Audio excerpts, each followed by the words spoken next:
Media పెట్టుకునేంత నీచ స్థితికి అవసరం లేదు. అమ్మ, ఇద్దరు ముఖ్యమంత్రుల మీద గెలిపించారు.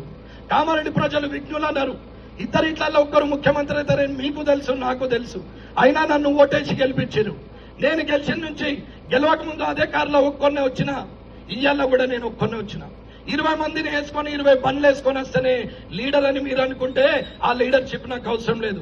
పొద్దున్న లేవగానే దరిద్ర ముఖాలు కనిపించేటట్టు ఫ్లెక్సీలు రోడ్ల పొంటంతా వేసుకుంటేనే లీడర్ అంటే ఆ లీడర్ నాకు అవసరం లేదు. భార్య ముఖం భర్త, భర్త ముఖం భార్య చూస్తే శుభం. పిల్లలు తల్లిదండ్రుల ముఖం చూస్తే శుభం. కుటుంబం అంతా దేవుని దగ్గరికి వస్తే శుభం. కానీ దొంగన కొడుకుల ముఖం లీడర్లకు చూస్తే ఏమొస్తుంది నాకు అర్థం కాదు.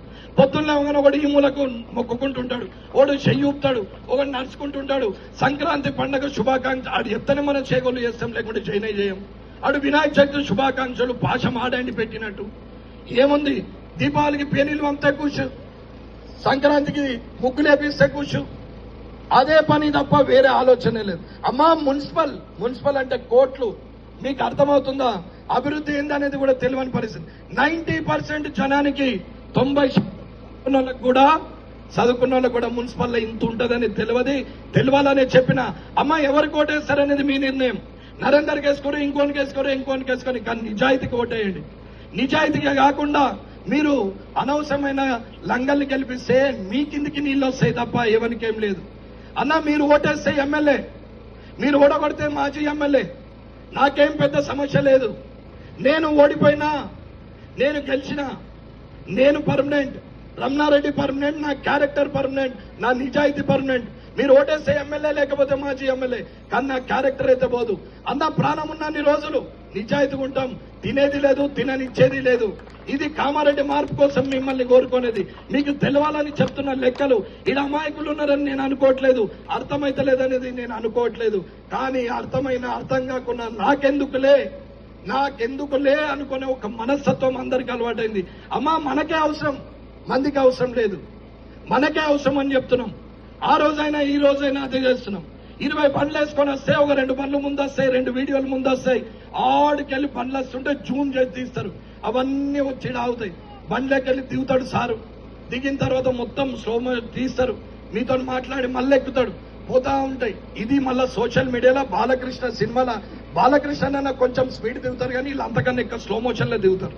దానికో పాట తడు అన్నొచ్చిండు అన్న దేనికి వచ్చిండు, ఏం బీగనికి వచ్చిండు అనేది తెలియాలి కదా. ఇది కూడా అర్థం కాకుండా మరి లీడర్ గాడా, మరి రమణారెడ్డి 2 బండ్లు 40 బండ్లు వేసుకొని రారాదా? వస్తా, 20 బండ్లు వేసుకొని వస్తాను రేపటి నుంచి. కానీ 20 బండ్లలో 20,000 డీజిల్ కావాలా? 20 బండ్లలో 5 చొప్పున 10 మంది ఉంటారు, 20,000 టిఫిన్ కావాలా? మధ్యాహ్నం అన్నం మంచి నాన్ వెజ్ అన్న నోరు అంతా సప్పగా నిన్ననే తింటాడు, మళ్ళా సప్పగా అవుతుంది. వానికి మళ్ళా 30,000 పెట్టి మళ్ళీ నాన్ వెజ్ తినిపించాలా? రాత్రి అట్టికి పోయేటప్పుడు అన్న నోరెండికపోయిందే అని మళ్ళా అనగానే ఆయనకు ఒక పొడుగుది ఒకటి పొట్టిది పెట్టాలి 5 అంటే 1.5 బాటిల్. దాని బట్టి స్నాక్స్ పెట్టాలి, చికెన్ 65. అది తిన్న తర్వాత ఎవరికల్లా 50,000. అన్న వచ్చేటప్పుడు 10 ఫ్లెక్సీలు, 10,000, 1,00,000 ఓన్ దగ్గర సంపాదించాలా? ఎవరి మీద సంపాదించాలా? మీ కావా పైసలు? మీ పైసలు కావా?